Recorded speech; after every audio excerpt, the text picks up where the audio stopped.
Bom, aí deixa eu ir para essa parte, o que a gente chama de modelo econômico, né? Os economistas falam que é as três perninhas da mesa, né, que colocaram o plano real em ação. Só que a gente veio perdendo primeiro o câmbio flutuante, depois o superávit primário. O ano passado foi a primeira vez que deu um déficit desde 1997. Como não tem o número de 96, eu vou arriscar dizer que nunca na história desse país nós tivemos déficit primário. O Brasil foi descoberto em 2013, então nunca na história desse país tivemos déficit primário. E agora a inflação, que beira os 8 e provavelmente não vai parar por aí. Nós colocamos em xeque o plano real. Vai ser difícil sustar esse cheque. Ele está sendo cobrado. Como?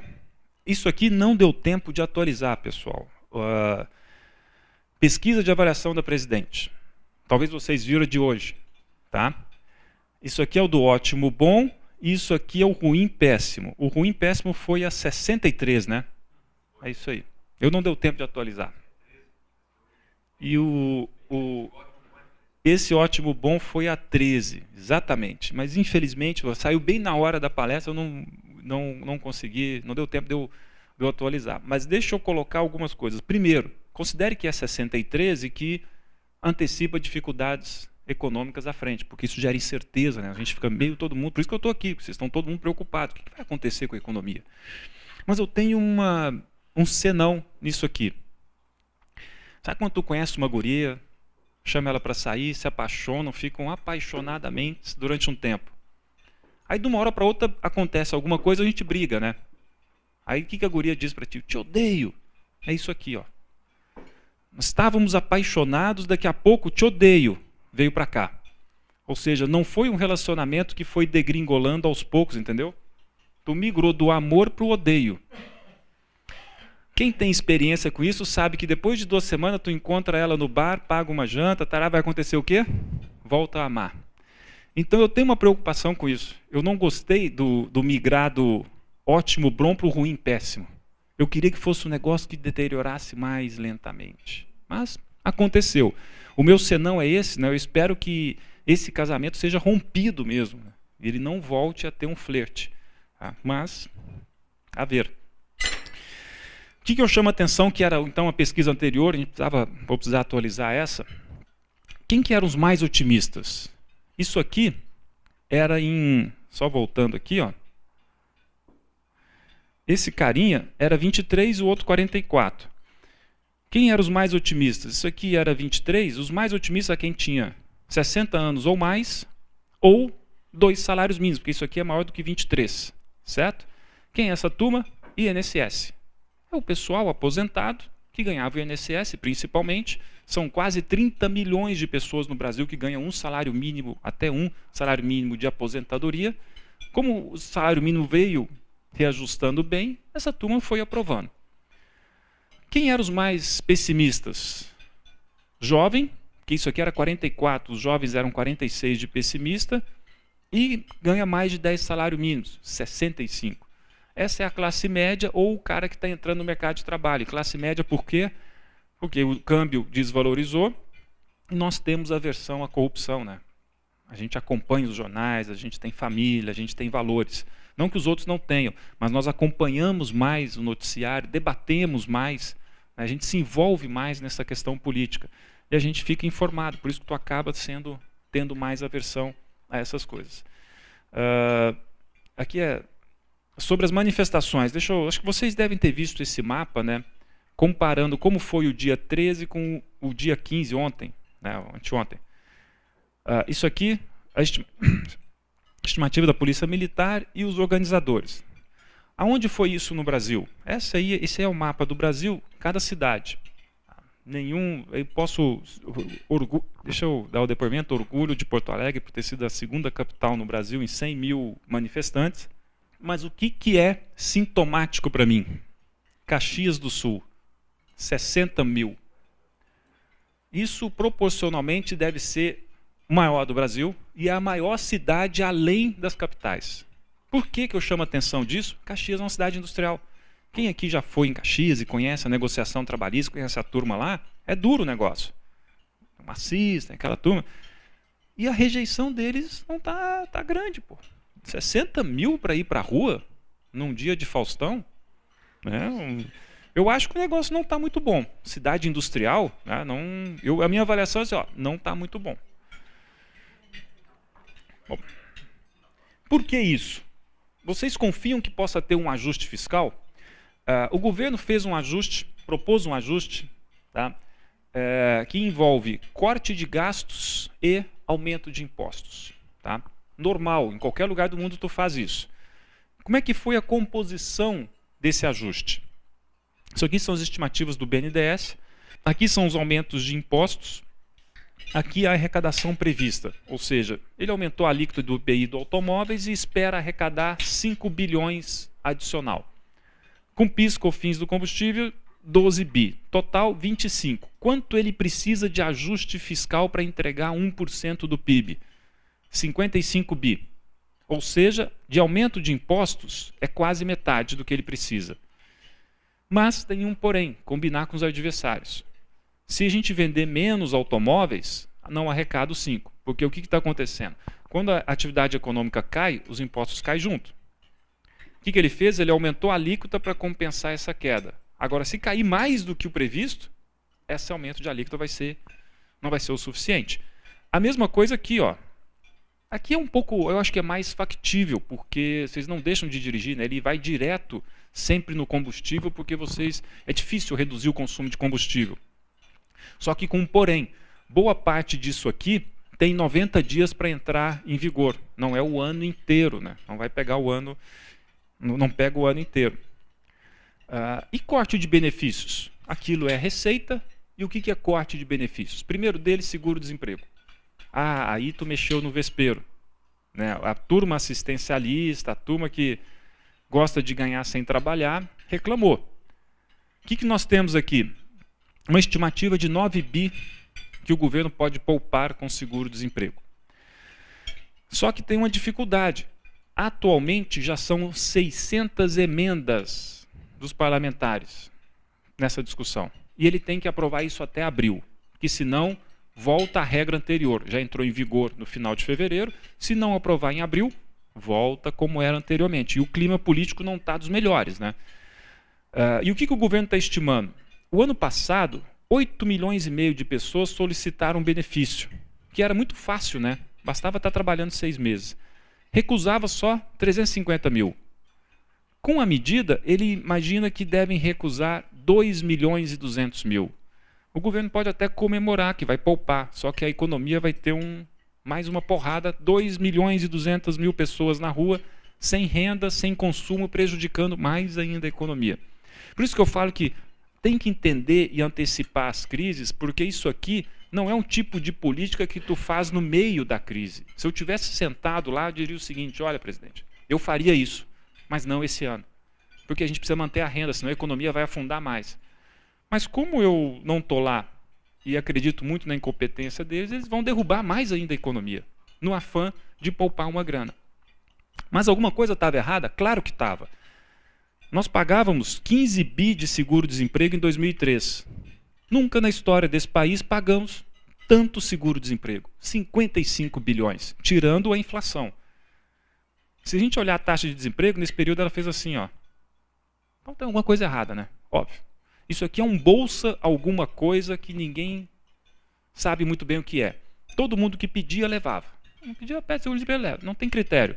Então, óbvio que tem uma coisa errada. Tinha que corrigir? Tinha. Talvez não fosse o momento certo do ponto de vista econômico, tá? O agregado. Outras coisas que eles propuseram corrigir, como pensão por morte, que também não vai ter um impacto muito limitado no orçamento, algo como milhões, assim, pouca coisa, porque era muito simples, né? Eu podia conhecer uma guria hoje, casar com ela amanhã, se eu morresse depois de amanhã, ela já recebia pensão. Tem um negócio errado aí, né? Então, é um cara lá de 90 e poucos anos, casa com uma guria de 25, aí o cara morre, logo na sequência a guria recebe pensão. Ou o inverso, né? Então, óbvio que tinha alguma coisa errada. A bônus salarial também vai demorar um pouco mais para pedir. E aqui começa vocês a pagar a conta, né? O auxílio-doença. Aqui, uma parte da conta transferida para vocês. Antes, vocês tinham que pagar só 15 dias. Agora, vocês vão ter que pagar por 30 dias, se o trabalhador ficar afastado. Enfim, indo para as conclusões, eu me lembro de fazer uma palestra no início de 2014, entre o final de 2013 e o início de 2014, dizendo que existia a possibilidade de uma tempestade perfeita em meados de 2014. Por quê? Perderíamos o grau de investimento, a economia ia mal, os Estados Unidos poderiam aumentar a taxa de juros e o Brasil ia perder a Copa. Eu errei. Nós não perdemos o grau de investimento, os Estados Unidos não aumentou o juro, mas a gente perdeu a Copa. Mas foi triste, né? 7-1 foi... Eu não imaginava isso, eu imaginava um 1-0 daqueles assim, né? Que já ia dar uma comoção nacional, mas o 7-1 acho que deixou todo mundo paralisado. A tempestade perfeita eu errei provavelmente por 365 dias. Deve talvez acontecer esse ano. Primeiro, nem tudo de impacto inflacionário aconteceu. Isso aqui são os reajustes das tarifas de ônibus, janeiro e fevereiro de 2015. O que a gente nota? São Paulo já deu 16, mas essa turma de Belo Horizonte para baixo ainda vai dar mais reajuste. Sem contar que não tem aqui Caxias, ou seja, outros municípios, Campinas, que também vão dar reajuste. Isso aqui vai bater na inflação. Ainda mais à frente. Energia elétrica. Por enquanto, em São Paulo foi 18%. Em Porto Alegre, só 15%. Mas a gente viu no noticiário que esses negócios vai ser mais ou menos assim, entre 30% e 50%, né? Então tem mais reajuste de energia elétrica para acontecer ao longo do ano. Isso vai alimentar a inflação. E vai alimentar mais ainda o ódio de algumas pessoas. Segundo, a questão do juro maior vai dificultar as vendas do comércio. Vai dificultar, vai ficar mais caro. Ou seja, esse é o momento em que as coisas começam a desacelerar mesmo. Terceiro, o mercado de trabalho está acelerando. Eu vou abordar isso aqui mais à frente. E ele não vai parar por aí. Tem muita coisa ainda para vir do mercado de trabalho. Quarto, tem escândalo por vir. Quinto, tem manifestação de rua. Sexto, tem um ambiente internacional, que agora a previsão é que os Estados Unidos aumente o juro em setembro. Hoje tem pronunciamento do presidente do Banco Central, a Janet, e a ata sai na semana que vem. E essa ata vai ser muito importante para delimitar esse prazo.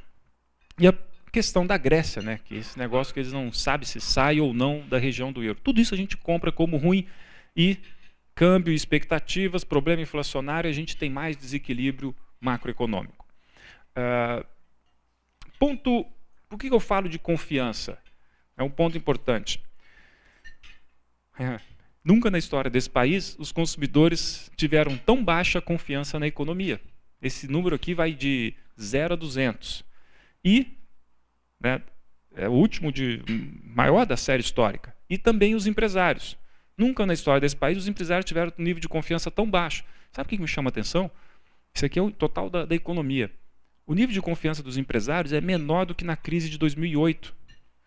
Uma diferença. A crise de 2008 foi a maior do mundo desde 29, pegou todo mundo. E mais, nós não sabíamos o que ia acontecer no dia seguinte. A gente estava hoje aqui conversando, a gente não sabia se amanhã ia quebrar um banco, se o navio ia poder embarcar ou desembarcar uma mercadoria. Nós estávamos no escuro, completamente no escuro. E hoje, a confiança é menor do que naquela data. E a crise é só nossa, o mundo está aí, funcionando, as coisas estão funcionando, os bancos, o crédito, tudo. Por isso que é problemático. E essa crise não é do mundo, é nossa. Enfim, mudança aqui de comportamento em 2013. Deixa eu ir para o setor plástico. Eu trouxe alguns elementos para a gente discutir.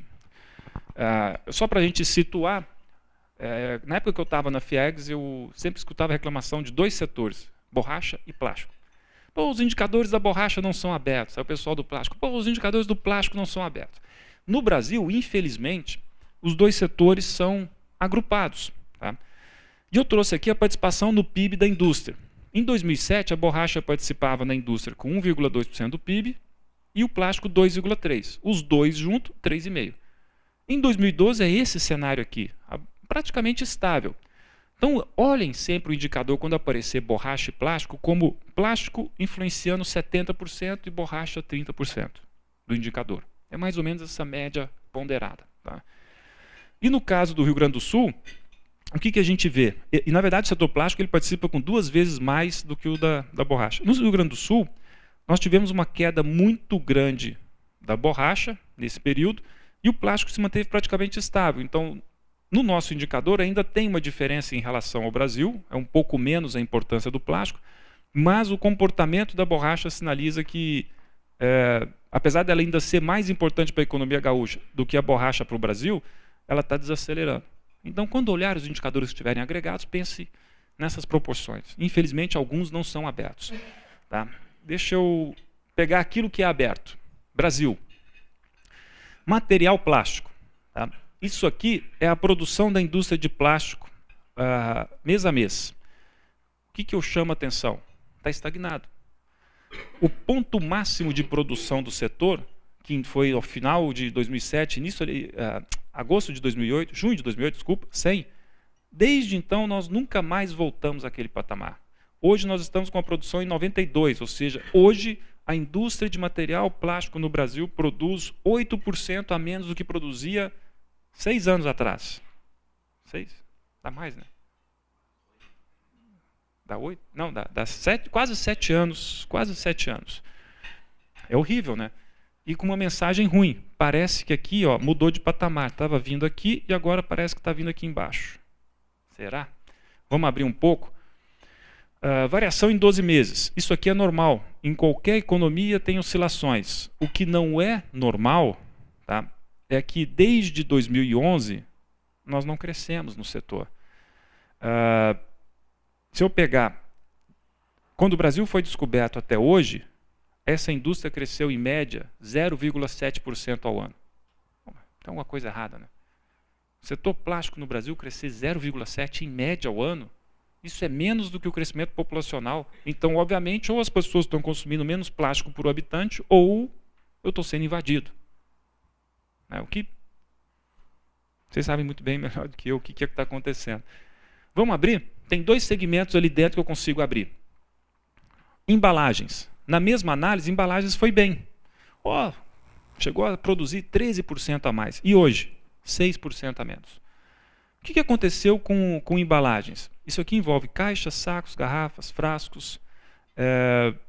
Média de crescimento, desde que o Brasil foi descoberto, menos 0,8%. Nesse ritmo aqui, vai sumir em algumas décadas. Nós não vamos mais fazer embalagem no Brasil em algumas décadas. 0,8% negativo ao ano, obviamente, um dia some. E variação percentual? Bom, a mesma coisa de antes. Desde 2012, ali, 2011, o setor não cresce. São 2 crises em 4 anos, mais ou menos. E mais, essa crise atual do setor de embalagens nem dá sinal de retomada, né? Nem criou o que nós chamamos como turning point, que é essa viradinha aqui. Não sei se ainda acabou a crise, né, no setor. Vamos falar disso um pouco mais à frente. Depois de embalagem, nós temos tubos e acessórios para construção civil. Mesmo raciocínio, olha como veio o setor. Hoje ele produz 13% a mais do que produzia na crise. Que ótimo, né?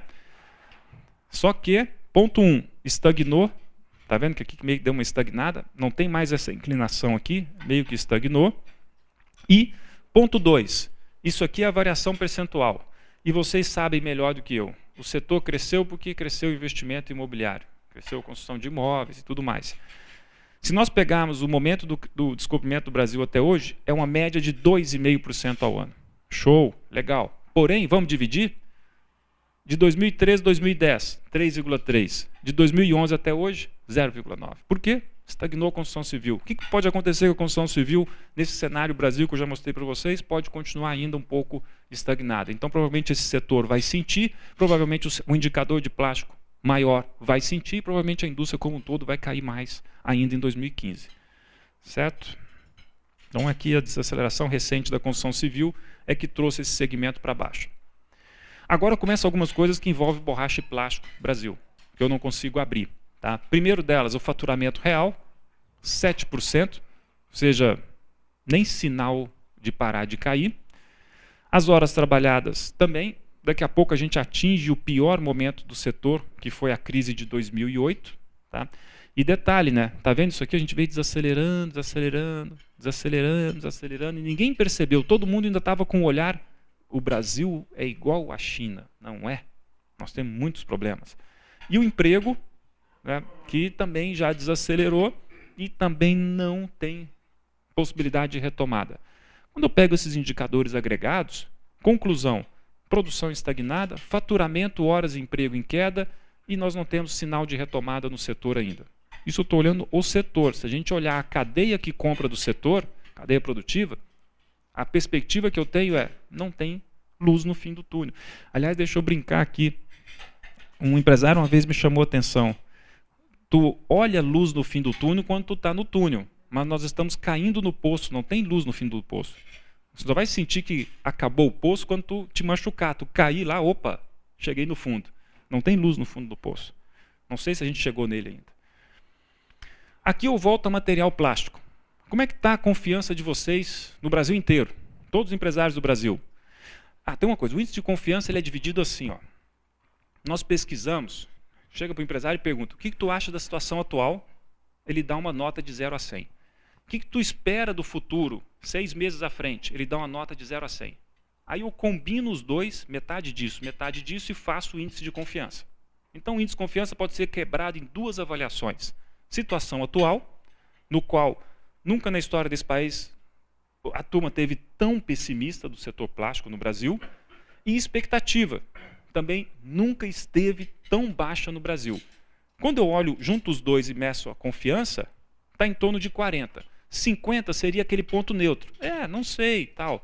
Mas nós estamos bem abaixo dos 50, né? Em qualquer... E sempre, aí tem uma coisa que é característica do indicador. Sempre a expectativa é melhor do que a situação atual. Porque vocês têm esperança de melhora, né? Se vocês não tivessem esperança, vocês não estariam aqui, já tinham pulado da ponte. Então, a esperança sempre é melhor do que a situação atual. Então, isso aqui, ó, tem que dar uma espécie de desconto, né? Porque todo mundo é um pouco assim, vai melhorar, vai melhorar. É normal. Então, talvez essa confiança devesse ser até menor, porque todo mundo é otimista. Como é que está o Brasil? Na situação atual, próximo. Na expectativa, próximo. Na confiança, próximo. Ou seja, o setor plástico no Brasil caminha tal como caminha o empresário como um todo. O que é normal porque vocês são demandados pela indústria. Né? Se a indústria está indo mal, vocês se sentem mal. Se a indústria está indo bem, vocês se sentem bem. E, por fim, nós temos aqui um problema. Setor externo do plástico. Tá?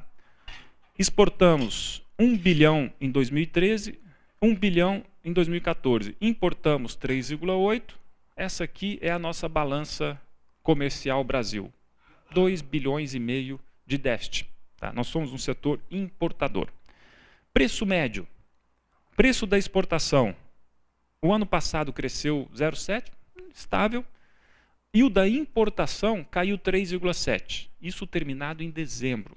Não pegou janeiro, não pegou fevereiro, não pegou março. O que quer dizer isso? Câmbio, principalmente. Significa dizer, eu imagino que aqui, ó, o preço de importação em reais vai subir bastante.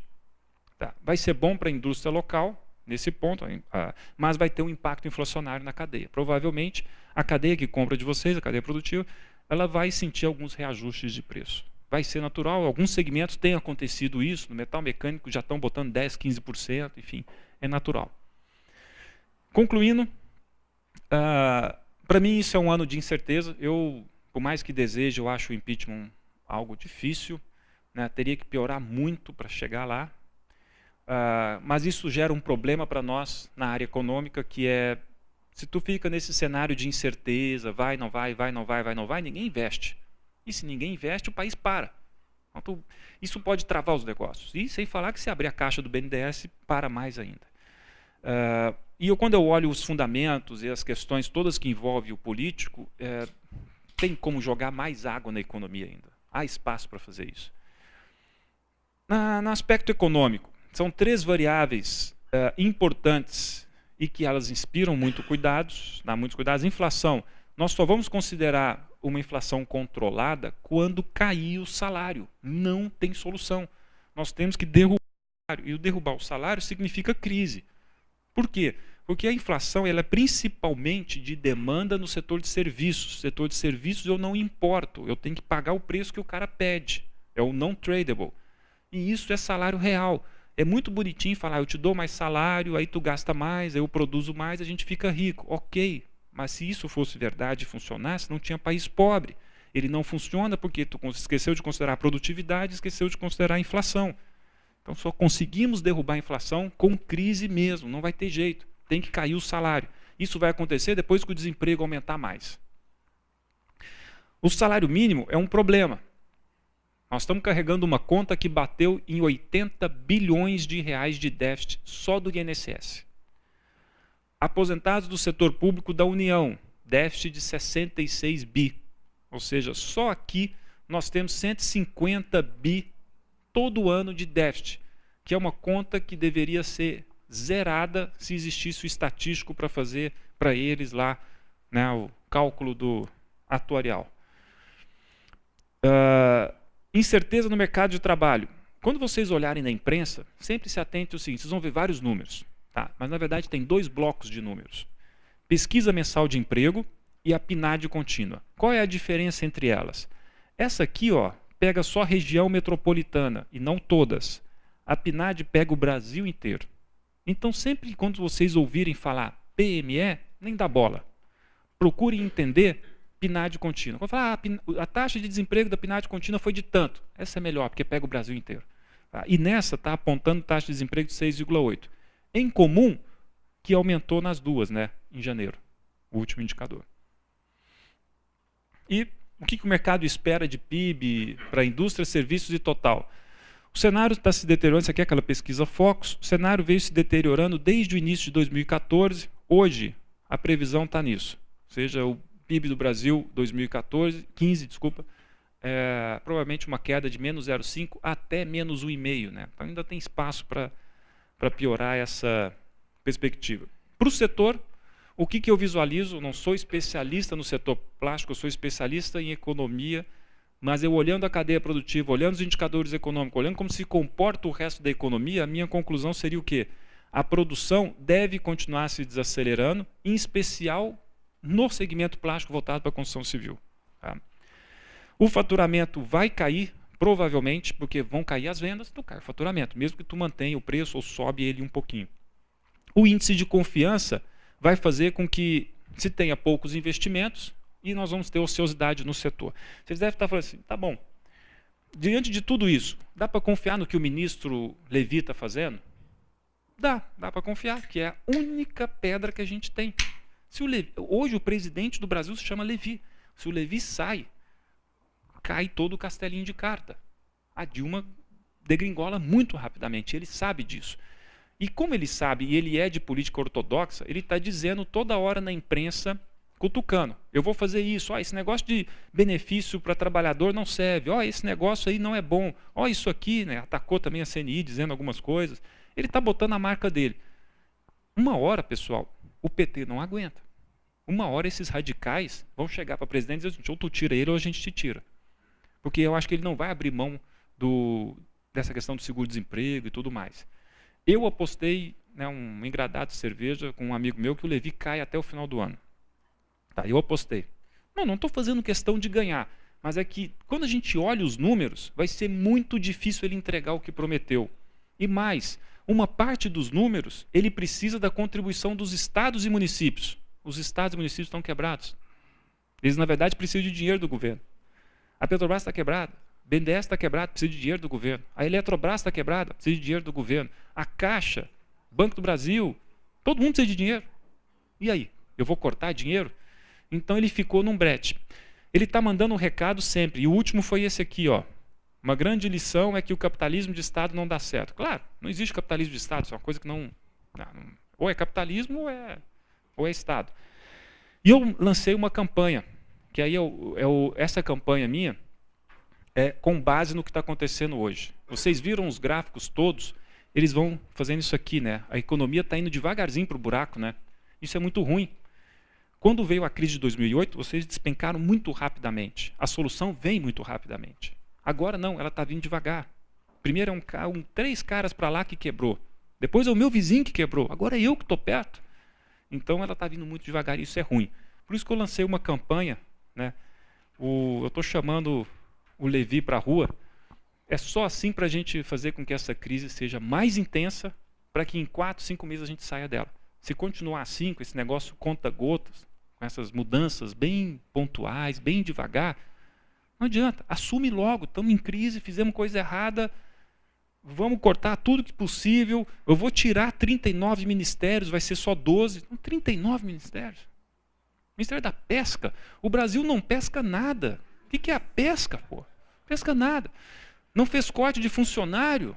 Então, ou seja, onde é que está esse ajuste? Não dá para confiar. Sabe? Então, eu estou chamando ele para a rua, não sei se ele vai vir, né, mas eu acho que ele vai vir, antes de tirarem ele, ele sai. E eu acho que ele sai. Bom, concluindo, não que eu seja o de completo, de mensageiro da notícia ruim, né? Vocês nunca me ouviram falar de notícia boa, né? O que é o meu recado para esse cenário? 2015 está praticamente perdido? Está praticamente perdido do ponto de vista econômico. Esquece, qualquer medida que for vir agora gera benefício em 2016. Como é que eu sobrevivo nisso? A porta de entrada da crise para vocês na empresa se chama setor financeiro. É o caixa. Vocês sempre vão quebrar pelo caixa.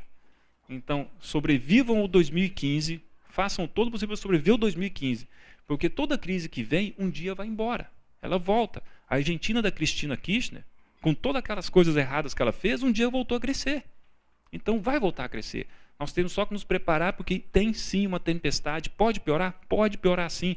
Tudo que eu falei aqui é sem considerar o cenário de estresse, que é perto do impeachment, que é perda do grau de investimento, que isso vai ter um estresse muito maior, o campo pode ir a 4. Tá? Sei lá, 3,80. É muito fácil, porque agora qualquer 10% representa 30 centavos. 10% agora ele vai a 3,50, 3,60. Tá? Então gera um psicológico diferente. A gente tem só que ultrapassar esse período ruim. E ultrapassar esse período ruim vou segurar meu caixa aqui, não vou fazer dívida, porque vai vir lá na frente. Lá na frente vai ter oportunidade. Aí vocês vão ganhar mercado.